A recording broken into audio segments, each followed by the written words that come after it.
good, and then got So, it. John, I'm a huge fan of Los Angeles Rams.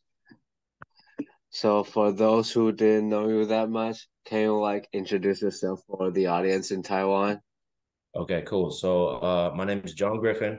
I'm currently a strength and conditioning coach and part of the athletic performance staff for the Los Angeles Rams, team in the NFL for American football. So, uh, what is the process or what is your journey from being a strength coach at the, or how did it start it? How do you start to be at the strength coach in the NFL level? Yeah, so I think everyone has different routes with what got them here. I think at the end of the day, everybody that's in this business has a genuine passion and love for just training in general. So I think we can all agree on that. For me personally, I was a former player, collegiate, and then also professional. And for me, I just wanted proximity to the game. I knew it was something that I had a genuine passion for.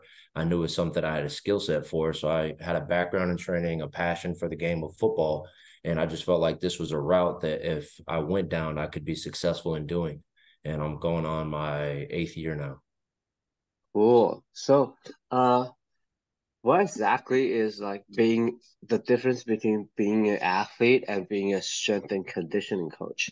And does being an NFL, does being a football player before helps the process of coaching athletes right now? Yeah, so I think just having that experience as a football player, I think you develop empathy, and then obviously like a genuine appreciation for kind of what the guys are going through, not only physically but just psychologically. There's a big aspect to that within the NFL. So just being able to understand where guys are at and being able to meet them where they're at, I think is critical in this field. So, is it like in the NFL, how exactly does uh the strength coach's day life be like? So it's busy. I would say college is a little bit more busy just because your day's wider with athletes having class. Whereas in the NFL, everything's more dense and compact. But typically, it'll start off with either a training session in the morning. There'll be some sort of team meeting.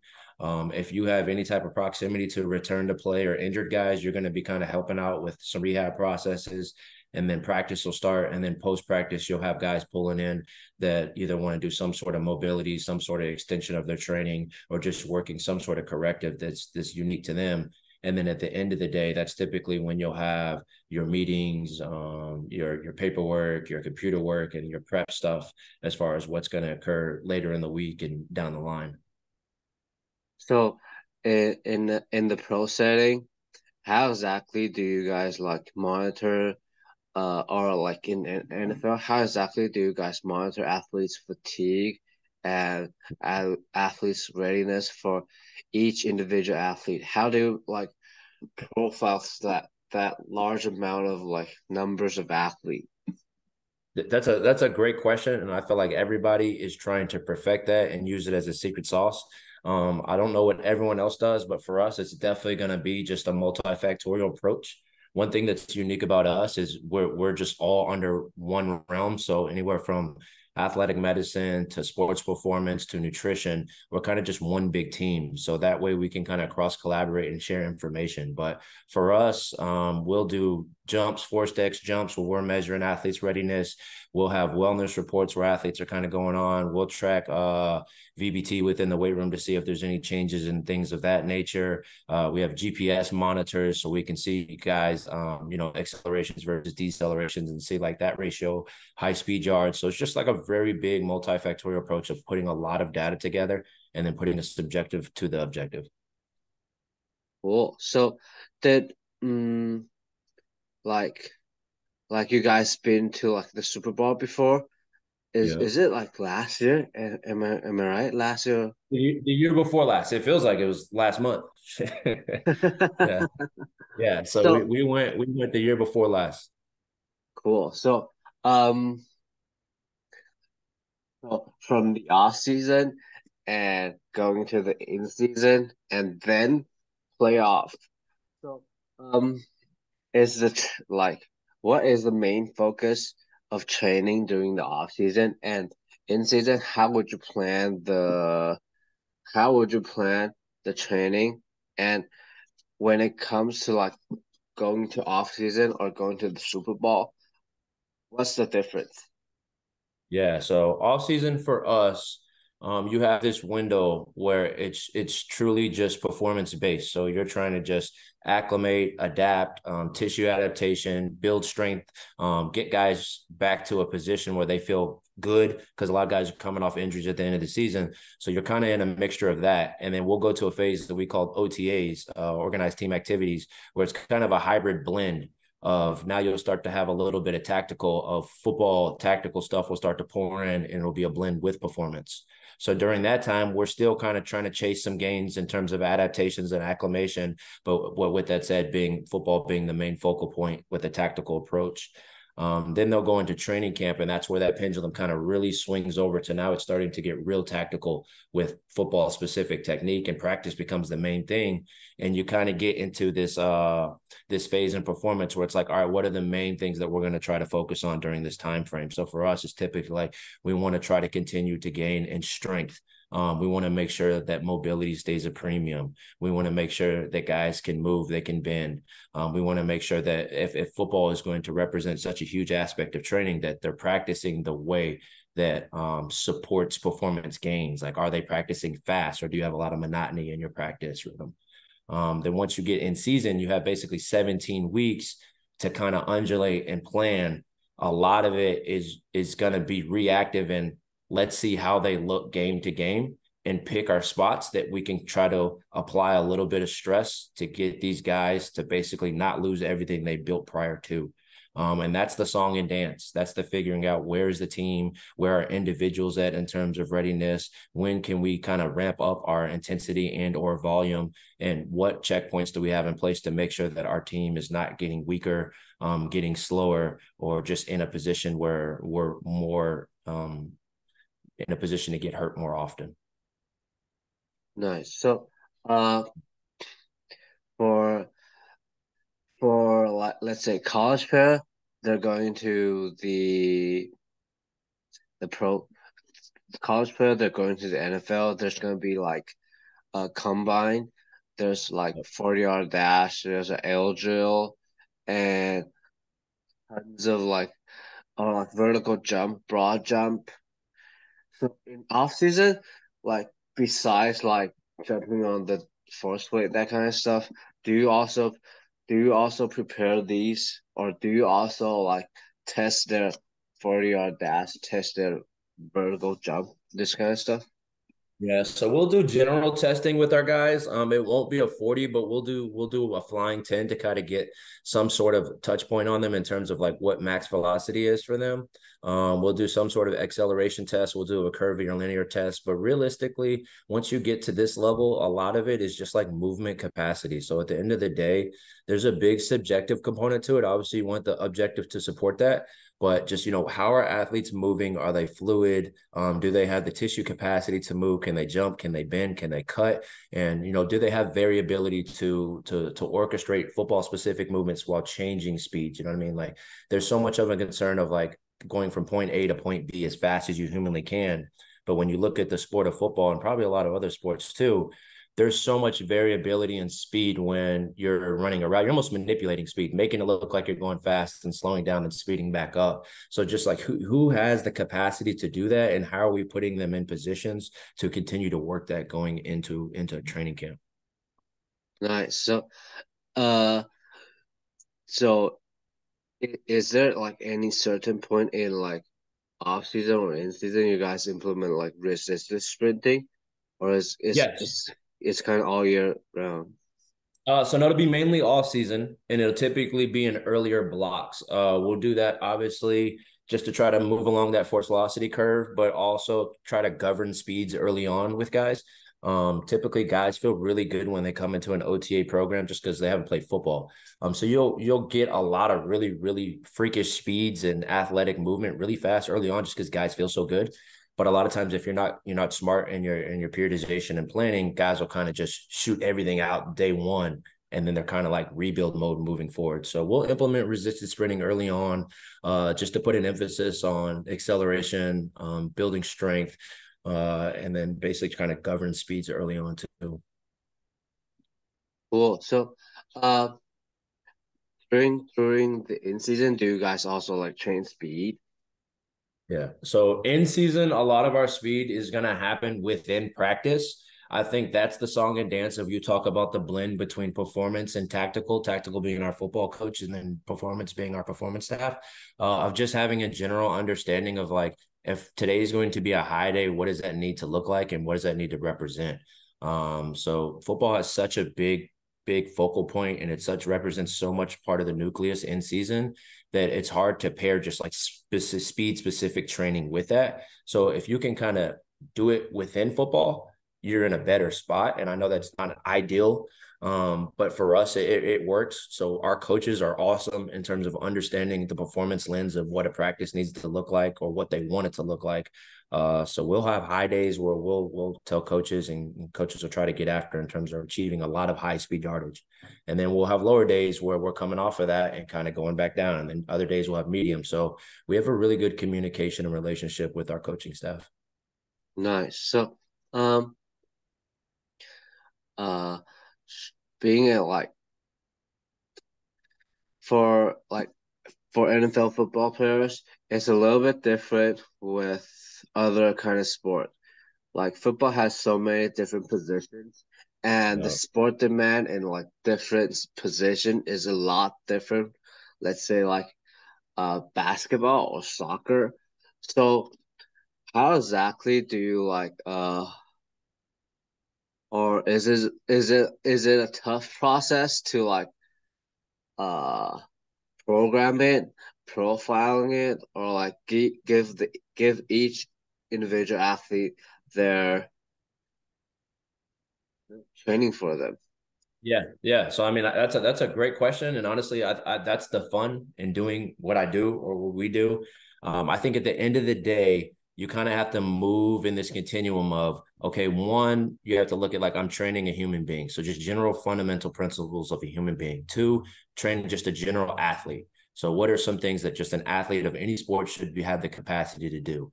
I think three, you start going into like okay, we got a collision sport and this is a skill player. And then four, we'll get very specific in terms of, okay, this guy plays receiver, slot receiver. He's going to be asked to do these specific things. So you don't want to lose sight of those first three things before you go to the specific. So I think you'll kind of check off a lot of boxes training the general, and they will support the specific. And then once you get through that general phase, doing the specific, I think you just have to have an eye for what football looks like, what positions look like, what are the sport demands from specific positions, and what is going to make this guy successful.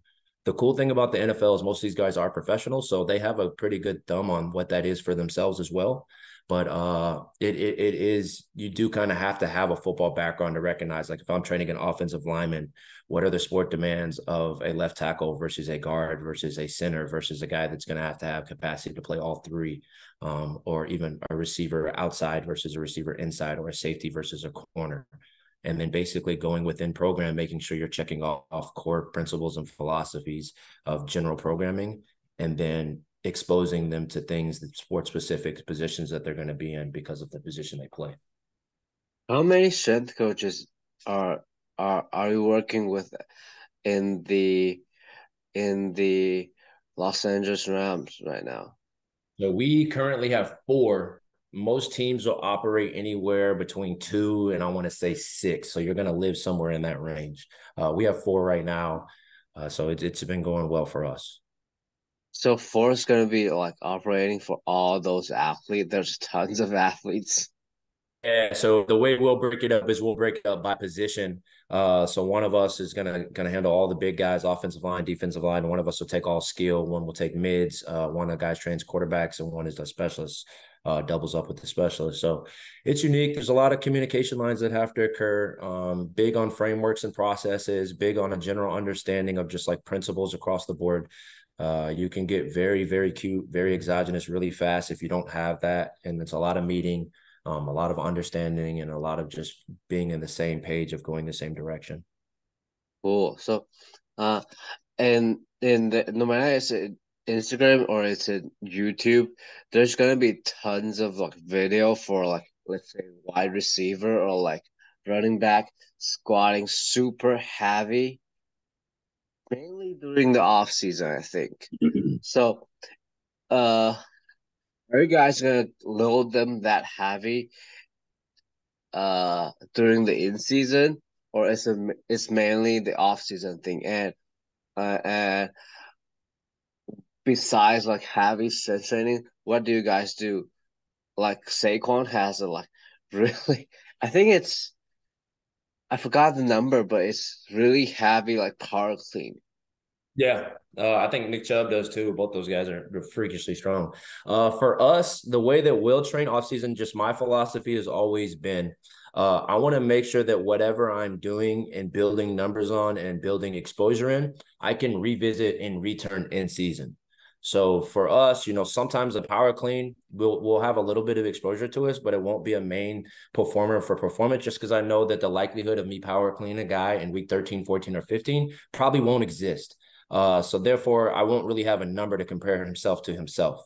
So we're going to try to check off the boxes in terms of like what's a lower body strength modality, what's a power modality, what's an upper body modality, and what are some movements that we can revisit in season. So that way we have a gauge on player to player when he was in a healthy and trained state versus week 10, week 12, week 14, week 17, and how does he compare to himself along that spectrum? Cool. So, uh, football is not like basketball or not like hockey. It's basically played in Saturday. Am I right? Sunday or Saturday? Monday, so Saturday in college, Sunday NFL. Okay. So, Yeah, sometimes Monday is Monday and Thursday as well in the NFL. so how exactly? Basically, it's like a game per week. So how exactly do you like plan your like strength training or like speed training during the week?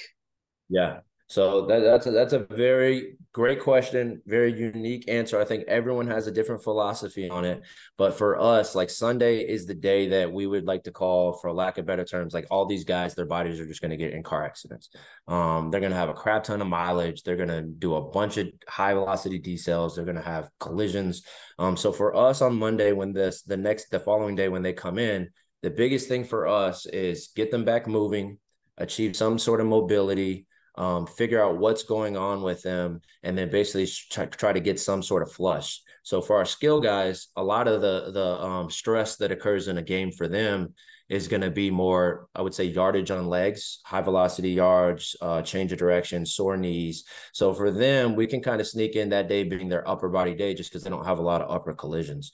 For O linemen, guys that are in the trenches, O linemen, D linemen, it's more so joint stressness and like collisions that's bothering them. So we'll try to like kind of deload their upper body and treat that as their lower body day. And they typically handle that a little bit well.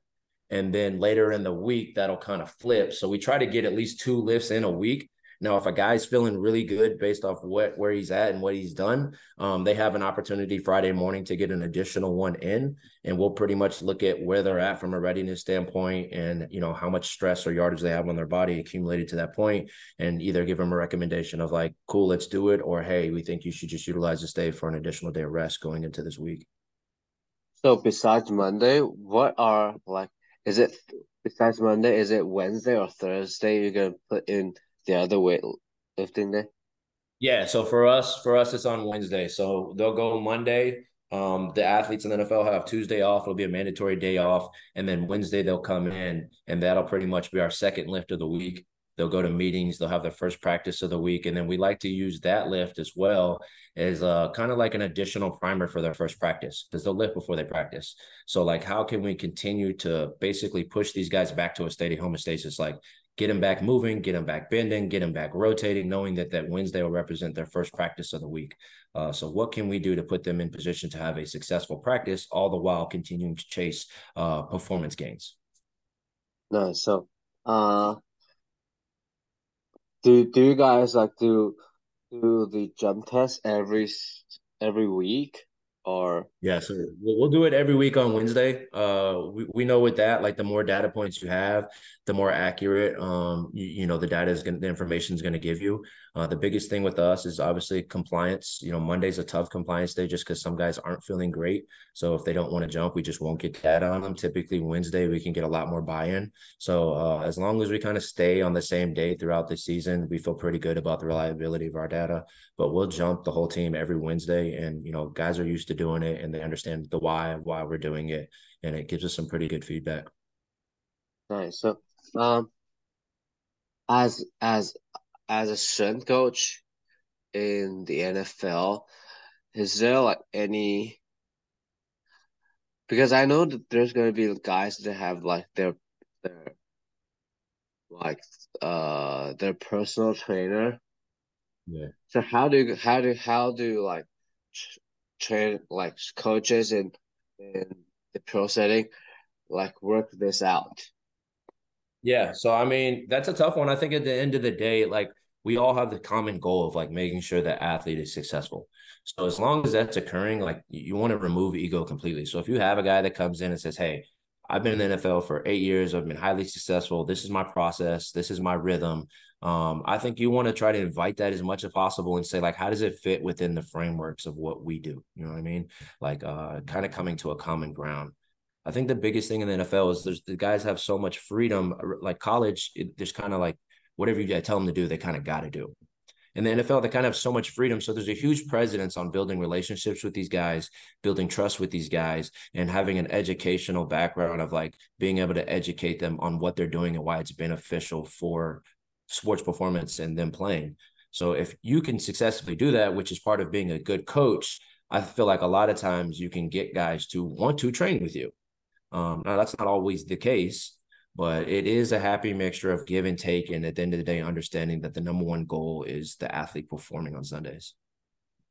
So being on a team who recently a few years ago just won the championship, what do you feel like to like uh the team culture is different with like uh I mean does winning this championship like uh make some kind of difference in the team culture? Yeah. So I think it gives everyone exposure of what winning feels like, what it takes, the sacrifices it takes, what it should feel like going into that, things we were successful with. I think it just allows you to just speak to those things and understand them from basically living them and saying like, hey, I've been in this position. I understand what winning looks like. I understand what it takes, and I understand like what this phase of this thing needs to look like going into it in order for us to have a shot or be successful. Now, with that said, there's a lot of moving parts. There's a lot of pieces that go into that, and there's a little bit of luck, and everybody will tell you that as well. But I think that was very beneficial for everyone in that building. Cool. So uh have you ever like I mean the job is to deal with different people, to deal with tons of athletes. Have you ever feel like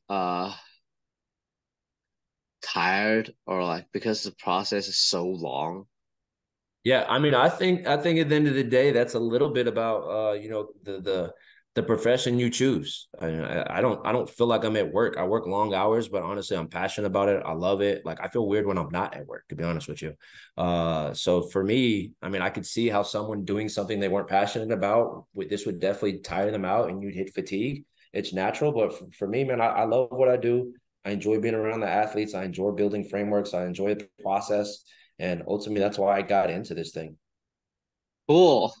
So Yeah. that's kind of the same with sport like performance coach all around the world. Yeah. Yeah. Crazy hours. Sometimes you don't get a lot of return for it, but I think, Yeah. the end of the day, like, you do what you love. But do you still get like train like routine get the training routinely and do you still able to like get those heavy number or like big number on lifting? Yeah, I mean, I think that's all up to you, man. You know what I'm saying? Like, there's pockets and windows for you to continue your training, continue progressing your training. If you're in a maintenance phase, a build phase, a testing phase, like the sky's the limit in terms of what you want to do. You just got to find a window too. Some guys will be really early morning guys, and some guys will be late in the afternoon guys. But I think that just depends on who you are as a coach and what your preferences are. But for me, like I feel like I'm going to continue training.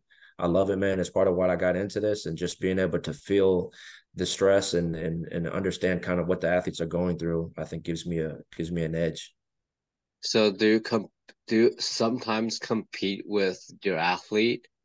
Nah, you know what I mean? I probably would get beat very badly, which is a good thing. But I think I'm just, competitive against myself at the end of the day. I just, I've been training same movements for a long time as a player, as a coach. So just figuring out, comparing myself to myself and just figuring out like how can I get better every single day, every single week? What can I improve on?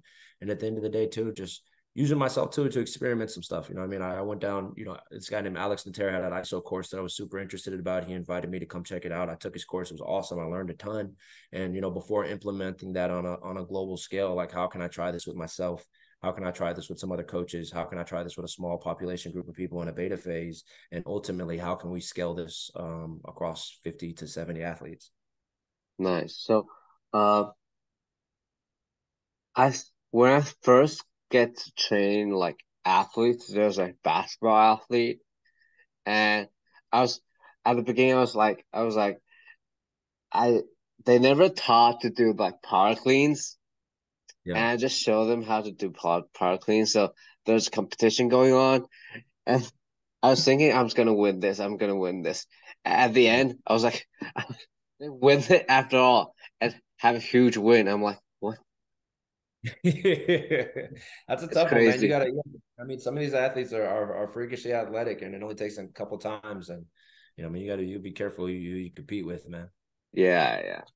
So going back to like training or monitoring fatigue, there's a lot of like you mentioned, there's a lot of like acceleration, deceleration, and change of direction, and probably not every time they accelerate and decelerate are max intent. So how exactly do you like uh besides the uh vertical jump you do on or like jump test you do on Wednesday, how exactly do you uh profiling their workload during practice and uh during the game? Is it like any GPS data Yeah, you so use?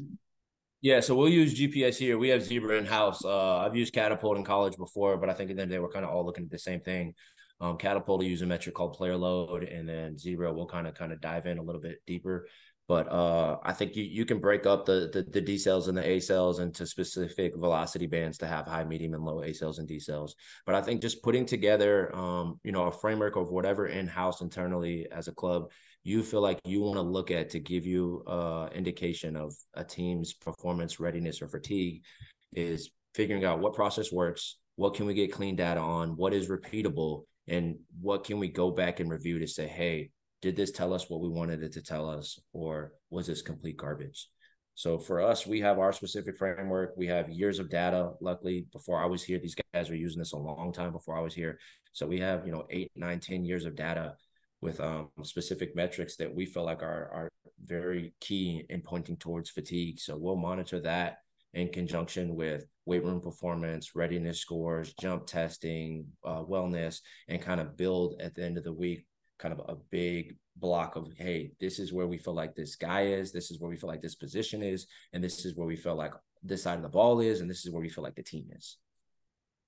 So I know that there's gonna be players who probably play a lot of minutes, like the star players, like we discussed earlier, like probably like OBJ, and there's gonna be like players there who are probably not being able to like play that much of the minutes. So how do you like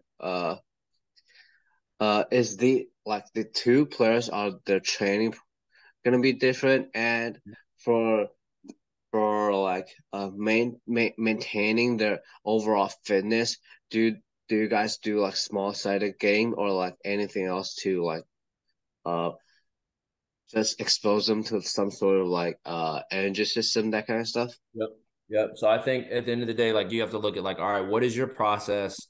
How can you scale within this process to have multiple different processes, like almost like an umbrella that exists in it? So for us, like I said, on Mondays, we'll come in and we'll perform what we call like a flush. So the guys will get up, they'll run a little bit just to flush the legs. They'll go through a movement, a warm up, which we kind of doubles as a movement assessment. So that kind of exists as an opportunity for like, okay, if this guy got, X amount of snaps under what we deem like a full game, is this an opportunity for this guy to get additional sprints in? Is this an opportunity to get some high effort CODs? Now they transition to the weight room. This may be an upper focus day for a majority of the team that played a lot of reps, but can this represent a total body day for guys that had less reps? And how does that fit within the framework of the day? The time allotment, where the team is in the weight room. So I think that's just the unique part of planning. Like, how can you scale what you already have in place to basically satisfy these multiple demographics within a large team, to your point?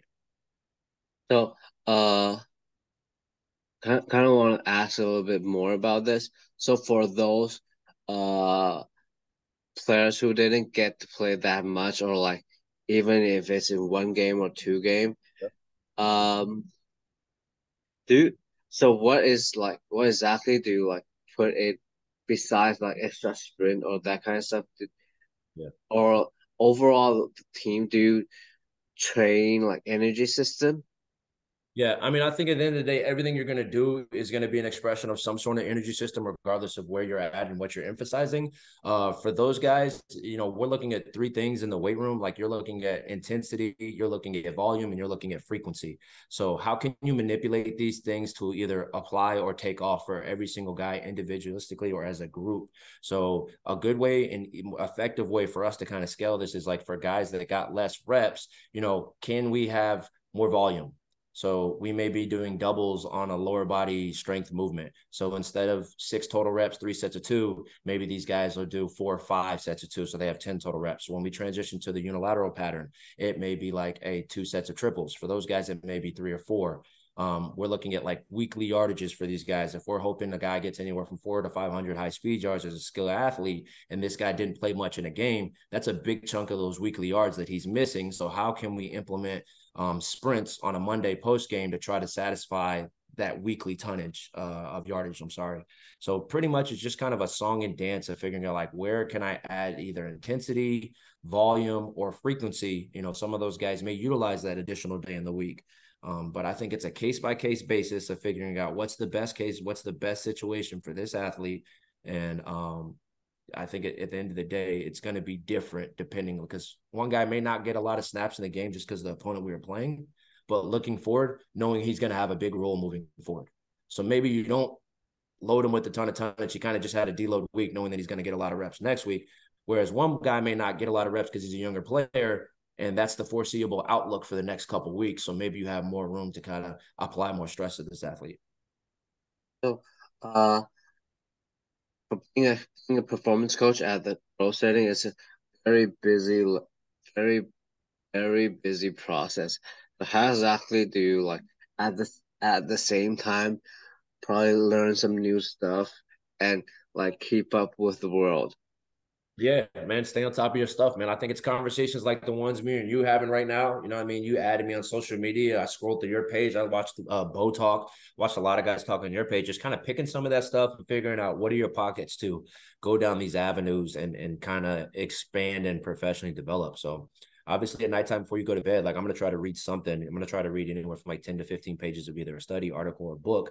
And then the off season represents a really good time for us that the PA is going to give the guys mandatory time off. So there will be windows in off season where we'll have anywhere from 3 to 8 weeks off. And I think that's the time that either you kind of reconnect and get some deeper ties with friends and family. Some people will take professional development trips or tours to go visit other people. But I think those are the times in which you can kind of just dedicate yourself to like, how can I expand my knowledge base to make sure I'm continuing to grow as a professional? So, uh, have you ever like bring some let's say the college guys graduate just from college and they're going to NFL. It how's the difference between training those rookies and training those who have probably been tons of years in like the NFL? So you have this huge spectrum that this lies on, and you're training basically like different compartments of athletes. So you have an athlete that's been in the NFL for a very, very long time who is probably extremely good at what they do because their tactical abilities is through the roof. Technically, as a skill player or of a lineman, like they know exactly where their footwork's going to be, their hand placement, cerebrally, they're off the chart. So for them, it's not so much about driving performance. It's kind of like keeping them to the closest version of who they've been. So they're pretty fast enough, strong enough to play the position. It's just like they're going to get in car accidents year over year and develop tread on the tires. How can we get them back to the best version of themselves year over year so they can continue making these huge jumps tactically as a football player? On the other end of the spectrum, you may have some rookies that come in that are a little bit underdeveloped on the athletic side. And when I say underdeveloped, I'm not saying maybe they didn't lift weights, but maybe they just basically specialized in something that wasn't necessarily a KPI for their position. So some of these guys can come in as a defensive back, a wide receiver that can maybe squat 600 pounds, like you mentioned. But is that necessarily a KPI to playing their position extremely well? I would say no.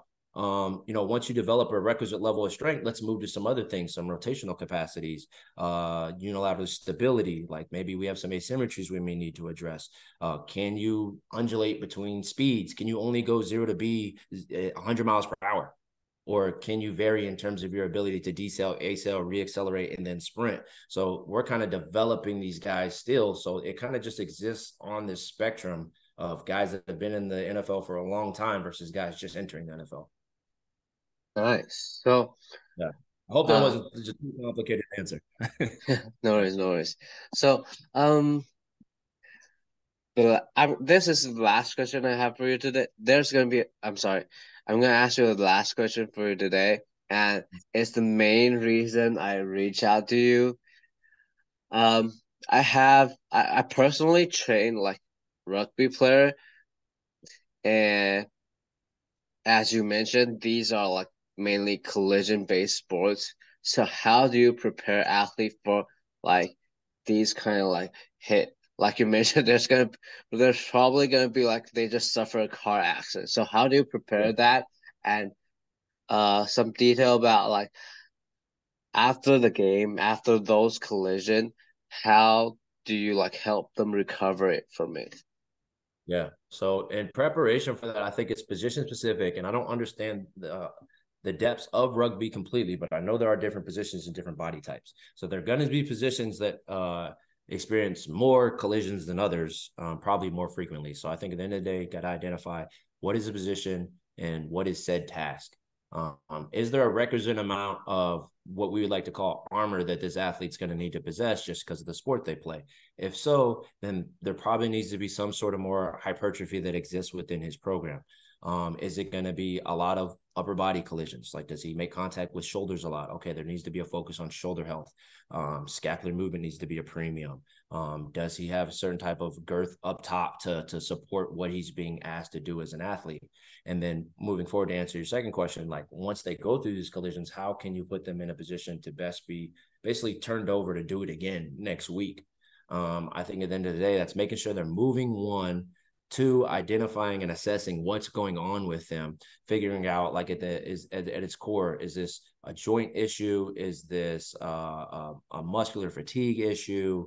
And how can we put this athlete in the best situation to basically push him towards some sort of recovery to get him back feeling good. So they come Wednesday, Thursday, Friday, Saturday, we can start ramping back up. So for us, we'll have pool therapy, we'll have BFR, we'll have Normatec boots, we'll have movements that we'll put these guys through. We'll have certain things within the weight room that are going to support what they're being asked to do in terms of rotational patterns, movement capacity through joints. So just it's a big multifactorial process in terms of like what's the best plan for this athlete or this position group to get them back in a position of what we like to call like homeostasis or feeling good moving forward. Cool. So that's all the question I have for today. So for those who are interested in what we're talking about, where can they reach out to you? So you can find me on Twitter. I'm underscore Coach Griffin. I'm on Instagram. I don't visit it that much, but my tag on that is Flight Phase. And then, if anyone wants to reach out to me via email, coachgriffin@rams.nfl.com. I'm an open book. Thanks for reaching out to me. I enjoyed this conversation we had today, man.